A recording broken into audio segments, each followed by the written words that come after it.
Yeah,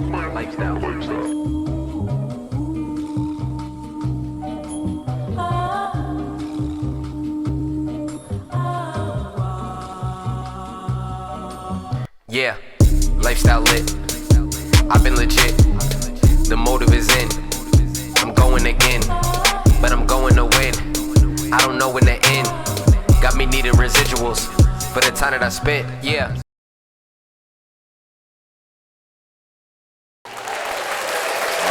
As always, welcome back to Lifestyle. Hey, welcome back to It's a Lifestyle with the official LP. I am your host, the official LP. Once again, as always, thank you. If you have been liking, subscribing, and sharing. If you haven't done so thus far, I would really appreciate if you do so. It'll help the algorithm. It'll help the brand grow. It'll help the podcast grow. It'll help the platform grow. I'll be able to indulge in a lot of different things and be able to again, for lack of a better term, not to say again, grow this brand. But yeah, that's what I'm all about, is just growing and expanding, and you guys' involvement and giving me the words of encouragement, as I always like to start the top of the show off with, is just being grateful for being able to do this, and everybody who has been tuning in thus far, and who whether they kind of caught on late or they continue to catch on, or if you kind of caught the first two, missed the next few, or you jump back on the wave and just see we're still doing this thing. I appreciate you guys as well. Anybody who has not tuned in, I'm welcome to newcomers, and again, let's grow this thing. I hope everybody's week was good. I hope everybody was able to, do the things that they needed to do, and was able to, put some money up, save some money. That holiday season coming around.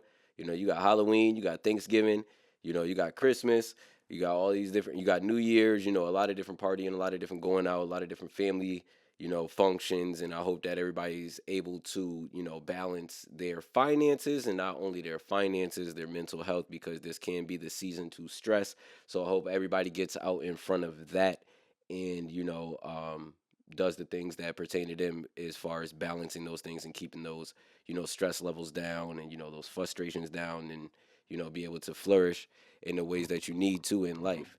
Speaking of one of those holidays, is trick or treating. Trick or treating is coming up next week, and I'm a parent. I'm a parent to a 7-year-old daughter, and it's like, for me, trick or treating. I was thinking, I'm like, it's not really how it was back then. And I don't want to make it seem like it's not, everything is not what it was back then, but when it comes to trick or treating, I think the way the world has shifted into certain dangers that people kind of pay attention to more, and not even just dangers, just certain aspects of, it's always like revisitation to when it comes to the way people talk, the way people move, the way, whether it be movies or I don't want to say cancel culture, but the way people do things from what they did before until now. When it comes to trick or treating, it's like, are you bringing your child to different neighborhoods to actually get candy?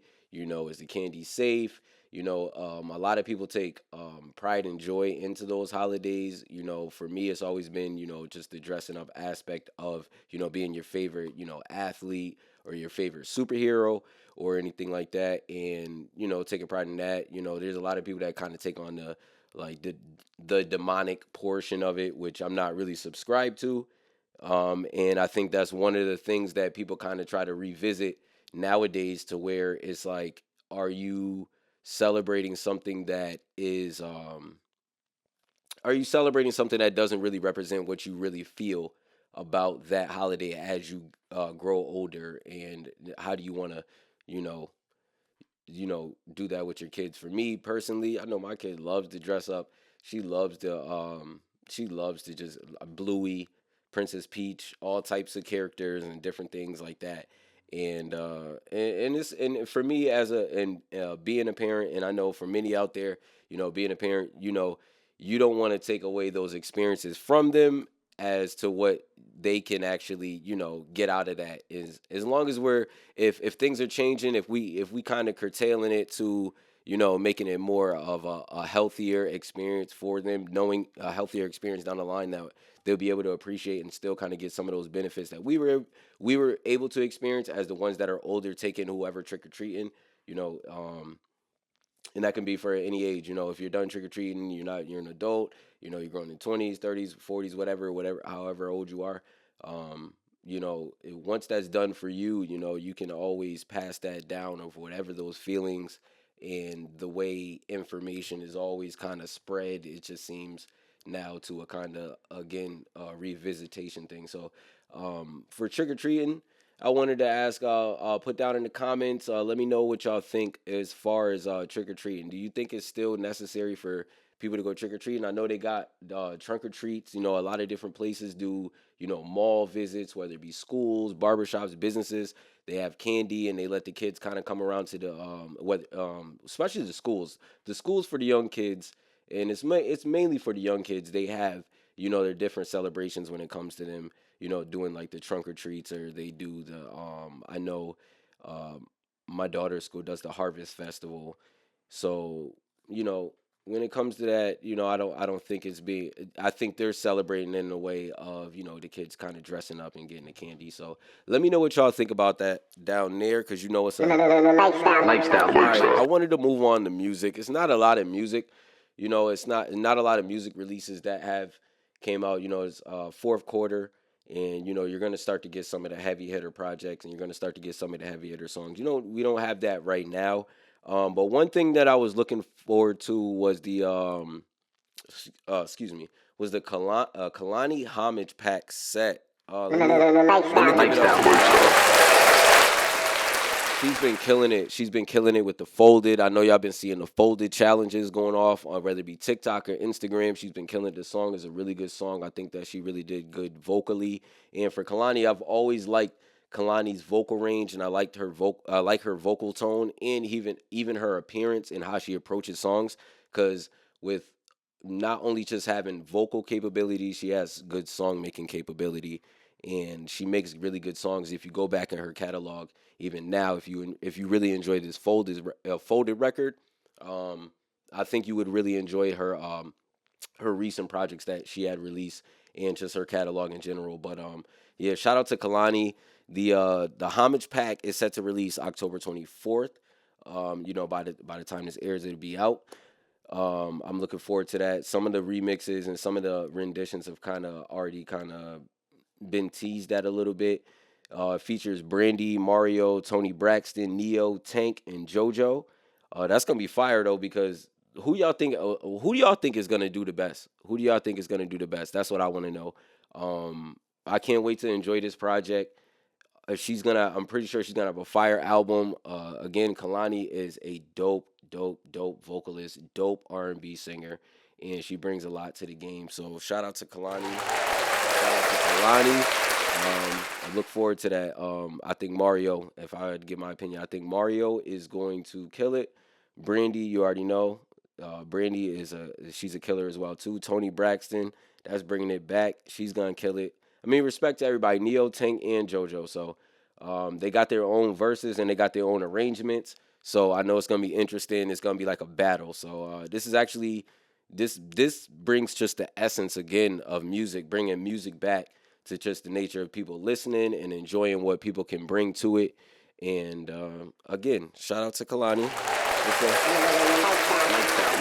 Music again. There's not too much in music, but one thing that was kind of going on in music that I wanted to talk about was Kevin McCall, right? Kevin McCall recently was on the Fig podcast and talked about being on EBT. Now, when you clicked on the clip of Kevin McCall talking about being on EBT. And for those who don't know, Kevin McCall has worked with Chris Brown. Now, in the clip, he's talking about Chris Brown, and he's talking about Chris Brown going on his Breezy tour and how much he sold. And he kind of got emotional and had a mental breakdown. That's the way that the reports and that's the way that online has been, forming it, that he had a mental breakdown. In this time when it comes to content creation and comes to clicks and likes and people, monetizing off of views and being able to be back in the spotlight, or whether they getting a wave or emotion. There's a lot of different things you got to factor into why people be like, well, why now? Or, they're trying to decipher whether to feel compassion or whether they're trying to, understand both sides or and try to break it down. But for me, first and foremost, the first thing that happened with me was I'm thinking, all right, you popped back out on this podcast, and the first thing that I see off of a headline and a clipped up, video is you crying about being on EBT. Now, Kevin Mccall has worked with Chris Brown, and he has songwriting credits on Deuces, Strip, Make Love, and a few other songs. Now he's featured on some of these songs as well too, and he's featured on some of these songs as well, and uh, he goes on this interview on the Fig podcast, and he gets really emotional, and he's requesting $25,000 from.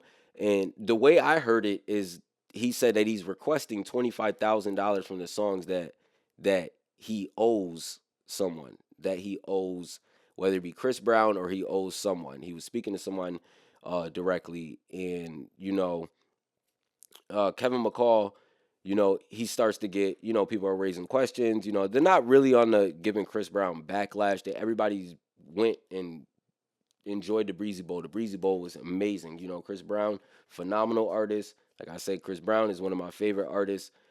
He's an artist that everybody has grown and seen his career go through ups and downs, and him just to be able to ascend and be just a once in a lifetime generation talent, and for him to be where he's at, and him to come off a tour so successful, and this be the kind of again, for lack of a better term, clickbait item that would be headlines is interesting, because Chris Brown's Breezy Bowl tour actually grossed over 241 million so far, and it's saying that with 1.7 million tickets sold, the tour is on track to exceed 450 million in total gross earnings and is most successful to date. Let's give it up for Chris Brown. Let's give it up for Chris Brown. Shout out to Breezy Bowl. I was there as well in the Boston show. It was fire. It was something to definitely something to remember. And you did your thing. You definitely did your thing. Again, shout out to Chris Brown. But now with this happening, people are trying to figure out, again, they're not trying to choose sides, but they're trying to understand where this is coming from. So, the internet will do their thing. They will do their research, and, they ended up coming up with old footage from a BET series that was called Blew a Bag. And he was on this series, and he was discussing, the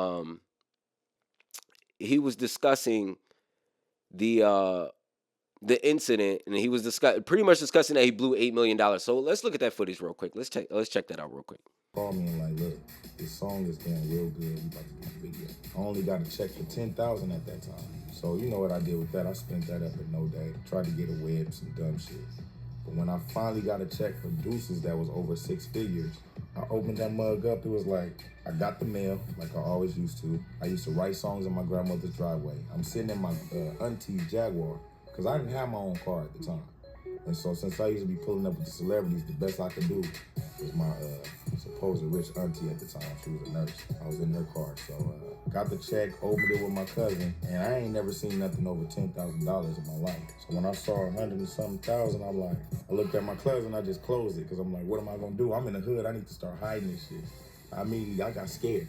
I ain't even get happy. I'm like, where I'm gonna put this shit? $100,000, what do I do? Like, and I didn't tell nobody. I kept it a secret because honestly, I had never seen that much money, didn't know what to do with it, didn't know where to start. The most I had ever paid for rent at the time was like $300 when I was at Washington State. So I couldn't even fathom really before that. It took me almost losing my family to realize, okay, something's not right. I had a 4-bedroom house in Woodland Hills, and my child's mom at the time had to pay the rent. I'm thinking I'm broke, not knowing I got checks coming from here, on this tax ID number, all these things that I'm more familiar with now. And if I knew them then, I probably could have saved my family, but I knew I blew the bag when I had to move back into my parents' house for like a week. Just that whole time period was the most embarrassing time, a very difficult time.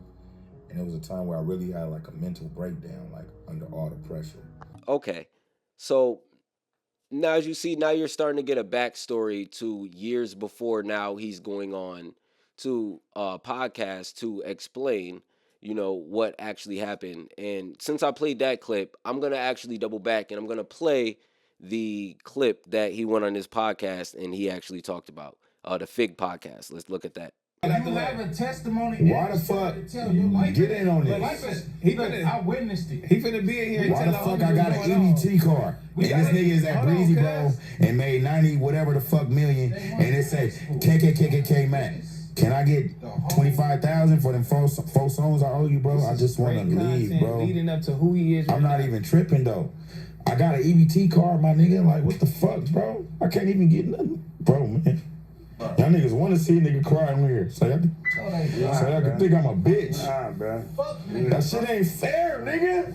Hey, I'm on EBT, bro. hey, That's whack. Bro. hey. Look, bro. I'm down, bro. I'm on EBT, smack, Look. Say my name, bro. That shit is bad. I had to go up in that motherfucker and hide my face with a mask like COVID, bro. Don't act like every nigga ain't had no motherfucking EBT card. On the set. Now, when you see it come full circle and now you're getting this whole footage, it just seems like, unfortunately, Kevin Mccall went through some situations where, whether it be bad money management, bad advice, maybe he didn't get the breaks in his career that he thought. Maybe it'd be a personal situation with Chris Brown where the bridges were burned, because Chris Brown alluded to on his Instagram, he alluded to on his story, it being about, bridges burned, you can't cross those, and what's worse than, I forgot what the term he used, but pretty much what's worse than the term that he used is somebody being broke. And, it all depends on what, not, no pun intended, it depends, because that record's fire. Again, shout out Chris Brown. It's all for Kevin Mccall, what happened with the relationship to why he wasn't able to write anymore with Chris Brown, why he wasn't able to flourish in the music industry, and why he wasn't able to work with different artists and be in a better standpoint to where he wouldn't be crying on a podcast about being on EBT and being in interviews where he has to talk about blowing his money and sleeping on his grandmother's couch. Things happen with people and people are able to turn around. We done heard a lot of different stories of artists, executives, producers, or anybody in the industry or whatever they're chasing in their field, going through their ups and downs and persevering and not persevering. But this is one of those stories of Kevin Mccall now, and I'm thinking, and it's like he sees how great Chris Brown is doing, because Chris Brown is being really celebrated. And that's not to say that, maybe Chris Brown have had some words with him, or maybe the business wasn't right regarding him and Chris Brown's team. We don't know the two things, but it just seems the way that he's going about it. It's not really the way, somebody that really would want a situation like that would want to be resolved. It just seems like it's a lot for the content creation. It's a lot for it's more for the clicks and views, and it's more for the let me be seen again, and how can I generate some type of money. Okay, I got these type of stories, let me try to cultivate something on my own, let me try to get some motion. And we always see different instances where people will put their morals and their principles on the line and just kind of just go out there for a bag and just kind of trying to garner attention for $1. And now when you can do it, just put a camera in front of your face and then, kind of talk about business that you want to be handled in a certain way, in front of cameras with, very successful superstars and businessmen. I don't think that's the way to go about it. I think Kevin Mccall is a very respected songwriter and producer, and I think he can, go about that a little better. That's just my opinion. I already know it's a Lifestyle. I wanted to move on to sports though. I wanted to move on to sports. Not a lot in sports. The NBA kicked off. Hopefully y'all hitting on them tickets as well. I hope that y'all make some money out there. The Rockets took that loss though. That was tough. That was tough. That was a good game though. I did pick that. I won't. I'll still continue out with my NBA picks throughout the season. It won't be weekly. We will do some specials. Stay tuned with some updates. Got some real good stuff for y'all. But I wanted to move over to real quick. I wanted to go back to Stephen A. Smith. So I covered Stephen A. Smith. When he was going at different politicians, and I mentioned LeBron James. Now he's back in the news again for going at LeBron James.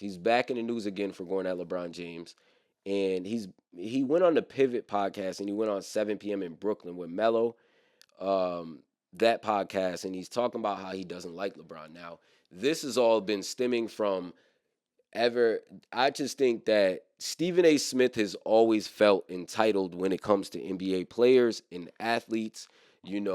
I think that his position at ESPN and First Take, and as he's continued to ascend in that company, he's able to amass a $100 million contract, and he's always talked about being a capitalist. When even back in the days when he used to be on First Take with Skip Bayless. Now, as different co-hosts have came about, whether it be Max Kellerman or Mad Dog, different people that have contributed to the show, and even Shannon Sharp, who has got himself into some trouble. He's not going to end up being on ESPN at the moment. We'll see if that ends up changing. But Stephen A. Smith has he's always wanted to position himself as a high figure in this world. And at this point, one can only question and wonder what that figure you're actually trying to be. How far are you actually trying to go? Because I alluded to it on the last pod, on one of the last pods, mentioning that he went against Kyrie Irving. The situations with the COVID, when he was against COVID, or the COVID-19 vaccination, and the Amazon situation, he went at him hard. He went at Colin Kaepernick. He's faced backlash just from going against different politicians recently, like I mentioned last time with Jasmine Crockett, and even just going against Bronny James and LeBron James. So that's what it all goes back to, is a lot of heat has come on Stephen A. Smith, and people have tried to, figure out, what is the ends to the means of his message, and when he's actually, going at these people, and what sides does he truly, lie on, or truly stand on. And with LeBron, it's he Stephen A mentions that it's the he doesn't stand on the side of thinking that LeBron James is the GOAT, the greatest of all time, meaning that Stephen A feels that Michael Jordan is better than LeBron James, and I think it's a little bit more deeper than that. It could be that LeBron, we have seen LeBron, in instances, allude to being a GOAT, not alluding to being a GOAT, kind of pump faking with it, and whether he comes up short when he's trying to achieve something, or he actually achieves that. The debate has always been there. It's been there. LeBron has welcomed it, whether he has wanted to or not. It's always been there. It's always been MJ and LeBron since we can remember, since LeBron has came in the league. Now, Stephen A. going and taking that point doesn't really justify, him picking out his son, to where a lot of different media pundits were, describing Bronny James's first year play, or of him being where he was being drafted at, or does he deserve to be in the league, or did LeBron or his team and Rich Paul, orchestrate him going to the Lakers and end up playing with LeBron. And again, with even the hiring of JJ Redick being the head coach, and that they had a podcast with LeBron James? Does it justify all that? So Stephen A. has he's been pretty much vocal about this, and um, LeBron hasn't really spoken out about this. So fast forward, through midway through Bronny's first year, and LeBron approaches Stephen A. I want to say in the mid of a third quarter game against the Knicks, I want to say, and it was a big thing. He kind of pretty much was telling him, you know what I mean, pretty much back off when it comes to his son. He was protecting him. Stephen A. went back and forth with LeBron. He went on like a media run, and he went on to kind of defending himself, talking about what he would have did in that situation. And it's just interesting that with Stephen A. somebody of, you know, his professionalism that he always alludes to, and his stature in this run of this game, and it just being a professional journalist, excuse me, and covering the NBA and just covering sports and just being in the TV and entertainment industry for so long, is for him to feel like he needs to defend himself about what he would have did to LeBron James, a 6'9", 260, 270 athlete. I don't understand. Um, that's why at this point, you start to wonder, where are you trying to get to? Because you're doing a lot of things for clicks and views. It's kind of like I said with Kevin McCall. You're doing a lot of different things for clicks and views. You jumped into this game even more with the content creation and, saying different things that are going to garner those views to where, you can kind of monetize off of that when you seen the way things were going with Pat McAfee. Now, you went on Pat McAfee's show before he actually went to ESPN, and you gave him his props, and you pretty much were telling him that he's opened up a whole new door to a lot of different things and what you're actually interested in getting into. So ESPN ends up bringing him over to where you're at, and they got the time slot. I want to say after you. I think I want to say, I don't watch ESPN because we'll get into that. Maybe we'll break that down a whole nother pod. I don't watch a lot of ESPN's content or their shows. Um, LeBron James goes on after you, and you had a problem with that. Now, you had a problem with that because LeBron, you got this certain beef with Pat McAfee because of what he's getting paid, and you feel like you should be getting paid more. You've been there for what you've been doing. The ratings, you've always went with the ratings. Even you thinking you were going to bring Shannon Sharp over from pretty much thinking that Undisputed was going down over at FS1. Stephen A's been moving a lot of pieces. He's been doing a lot of movements, and he's trying to position himself to get to where he feels like he needs to go. And right now, I don't think he has anything else. And it's interesting that he would do this at the start of the NBA season and just now go on this run of, I don't like LeBron James. This is what LeBron James. And it's like, man, he can't even retire in peace. Like, LeBron just can't even just play the season. And I haven't heard anything that LeBron has said since the the Pat McAfee, the Pat McAfee interview when he went on his show. I haven't heard anything that LeBron has said since then. But for Stephen A. Smith to go on this kind of run, which is funny because LeBron said he's like on a Taylor Swift tour back then when he was saying that before. And Stephen A. is now doing this even again almost a year later. It just doesn't make any sense. And I hope Stephen A. gets it together. I don't really think so. I just think that clicks and views are the thing now, and people are just jumping out there, and it'd be people that you'd be surprised with that are, doing things that they're calling it culture, or they're trying to keep one foot in, one foot out for monetary value. And it's unfortunate that Stephen A. would be in that position, but I wish better for Stephen A., but we're going to move on because it's a lifestyle. You already know. But we moving on to do the recap of the Week 7 picks. Yes, we are here, y'all. We are here. Yeah, let me bring my screen down. Yeah.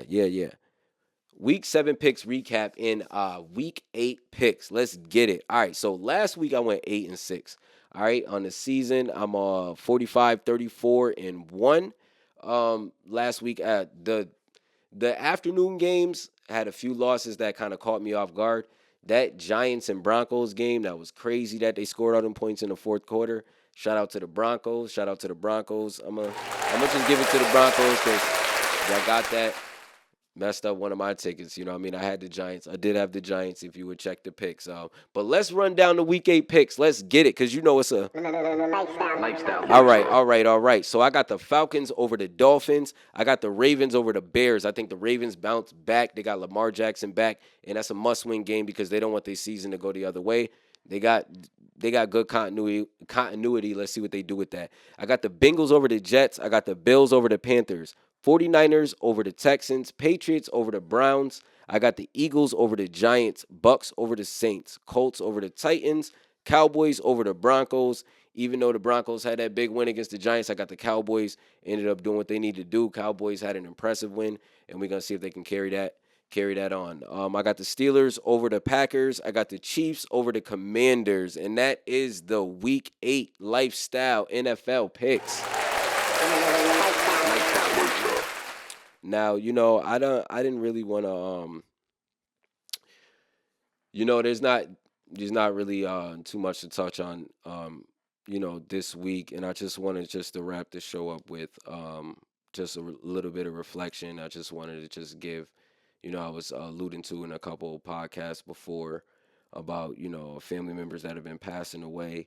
And one family member specifically that I wanted to give focus on and highlight is my Uncle Chubby. My Uncle Chubby, Michael Vega.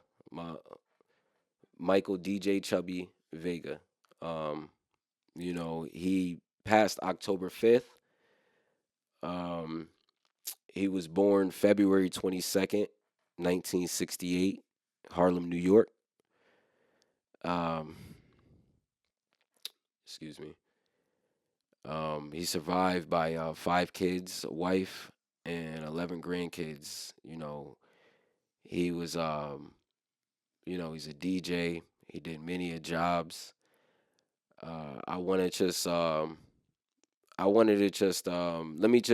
He did many jobs. He did live in New Haven. He's from New Haven, CT as well too. Raleigh, North Carolina, New York, Springfield, Mass. He done touched a lot of those parts. If you knew Michael Vega and knew what he was about, let's just give him a round of applause real quick because I love him. That was my uncle. And I just appreciate the times that I was able to spend with him and get to know who he was, and just to be able to experience life just through his life, as just being able to come up as a young individual in my family. And for me, I always love being around different parts of my family. So I would go around my aunts, I would go around different cousins, and specifically I would get around my Aunt Tony and, her husband, my Uncle Chubby, I would get around him, and, he would always just have some game and just have some gems at a young age. And one of the fondest memories I would remember is, I remember it was Christmas Eve. I want to say I was like 10 years old. I want to say I was like 10 years old. It was like Christmas Eve. I was like 10 years old. And he would always come and pick me up at different times because he knew that I was always around at my aunt's house, and my cousins would come over to my parents' house as well too, and I just remember it was snowing. When you're 10 years old, what you looking forward to? You looking forward to them gifts. You looking forward to waking up that next morning. You looking for, you just got that urge. You want to go to bed early.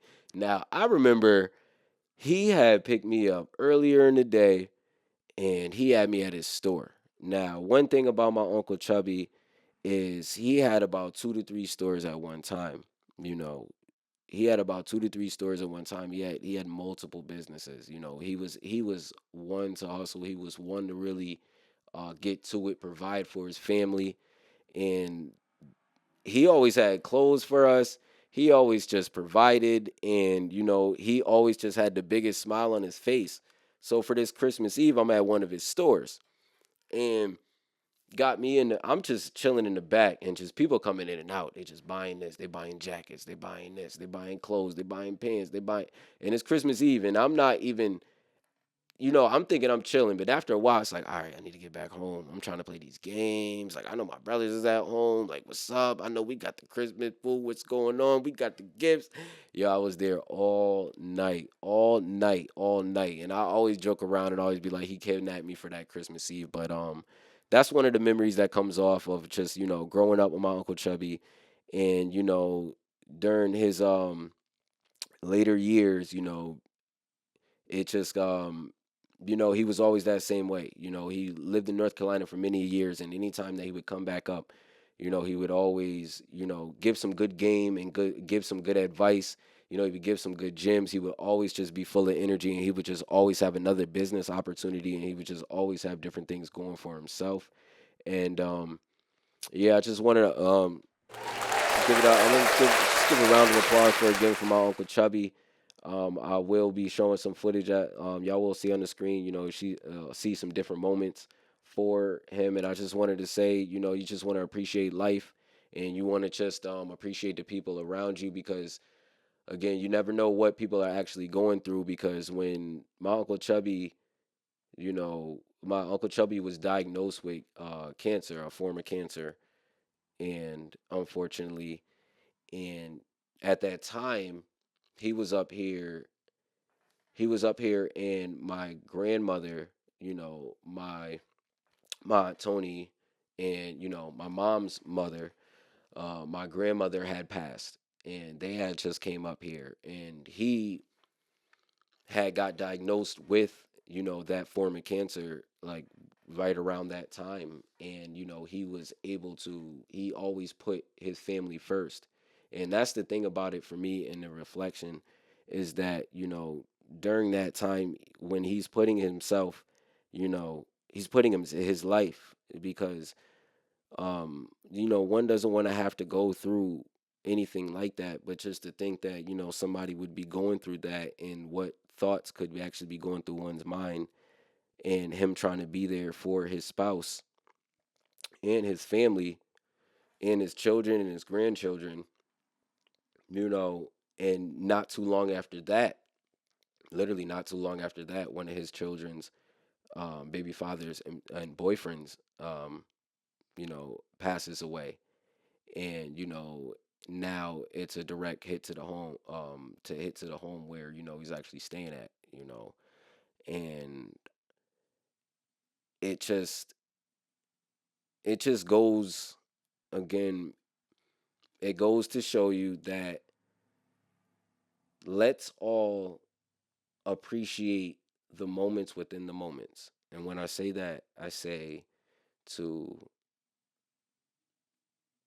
not think about what things could be or where things could go, but think of where things are at. So again, not think of where things could be or where things could go, but think of where things are at.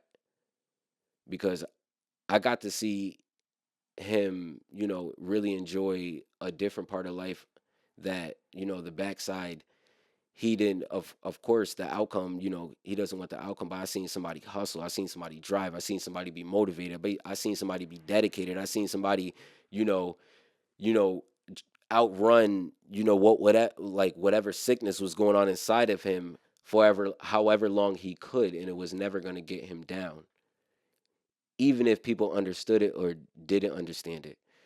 And you know, one of my cousins, his son, he was letting me know, he's putting me on the game that, he worked as a janitor before. He worked at a daycare as a janitor before. He worked at Wendy's before. He done worked at flea markets, flipping a whole bunch of money, flipping businesses to six-figure amounts of profits and money over the span of his life. And, you know, to have, different ends of the spectrum of work just shows you the type of hustle. There's nothing too big or nothing too small that somebody can actually do. You know, there a quote that he actually gave me was there's never there's never a time to not hustle. And as long as you got air in your lungs, you got the energy to do something and not complain. So,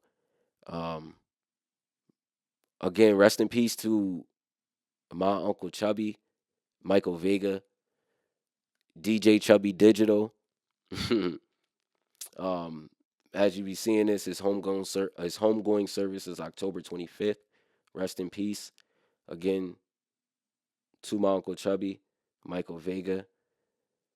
And if anybody's ever lost somebody out there, if you lost somebody recently, my condolences are with you as well. And just appreciate the ones around you. And again, be in the moment. Don't outdo it. Don't try to think beyond that. I want to play some words that he had at his last birthday that he enjoyed. We threw him a nice surprise party. His kids put that together, and I want to play some of the words that he has shared with me and his son when we were actually walking him into the venue. So thank you for joining. It's a lifestyle, and I'll see you again next week. Again, enjoy the moments. Enjoy the moments, y'all. Enjoy the moments. It's a lifestyle on all platforms. Like, subscribe, share. Rest in peace to my Uncle Chubby. And lifestyle. See y'all again soon.